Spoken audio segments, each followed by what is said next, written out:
बिस्मिल्लाहिर्रहमानिर्रहीम। अस्सलाम वालेकुम। कैसे हैं हमारी YouTube family? I hope so कि आप सब ठीक होंगे। आज मटन का जो है दम पुख्त हम बनाते हैं, बहुत ही मज़ेदार कम मसालों के साथ ये बनकर तैयार होगा। तो बहुत ही आसान तरीके की रेसिपी मैं आपके साथ शेयर करने वाली हूँ। आपने ज़रूर ट्राई करनी है मेरी इस रेसिपी को। सबसे पहले हमें क्या चाहिए, इसके लिए मटन चाहिए। ये मेरे पास दुम्बे का गोश्त है, सारा मिक्स है, और यहाँ पे छोटा सा मैंने एक चर्बी का टुकड़ा भी लिया है। अब मिट्टी की हांडी में सबसे पहले हमने नीचे जो है आलू की लेयर लगानी है और फिर नीचे चर्बी रख देनी है। इसके ऊपर हमने गोश्त की बोटियाँ रखनी है। अब मैंने यहाँ पे लहसुन की पूरी पोती रख दी है। अब टमाटर मैं इसके अंदर ऐड कर रही हूँ।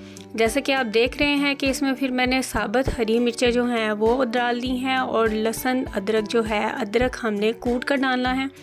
15 से 20 जो हैं वो साबुत काली मिर्चें और 2-3 लौंग मैंने इसमें ऐड कर दिए हैं। अब काली मिर्च का पाउडर भी मैं इसके अंदर थोड़ा सा ऐड कर रही हूँ, और यहाँ पे मैंने पानी ऐड कर दिया है। मटन है तो फिर उसको गलने के लिए थोड़ा सा पानी डाला है ताकि स्टीम बन जाए। अब यहाँ पे एक आटे की लोई बना ली है मैंने, कुछ इस तरह से गूंदे हुआ आटा है ये मेरे पास। इसको हम सारा किनारे पे ऐड कर देंगे अपनी हांडी के।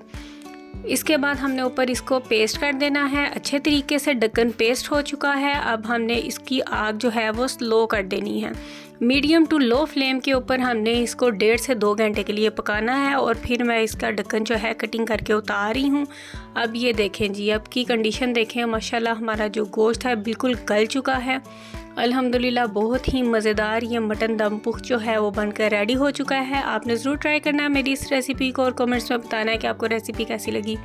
चैनल को सब्सक्राइब कीजिएगा, वीडियो को लाइक एंड शेयर कीजिएगा। अपना रखिएगा बहुत सारा ख्याल, मुझे रखिएगा, दुआ में याद हो कीजिए। अल्लाह हाफ़िज़।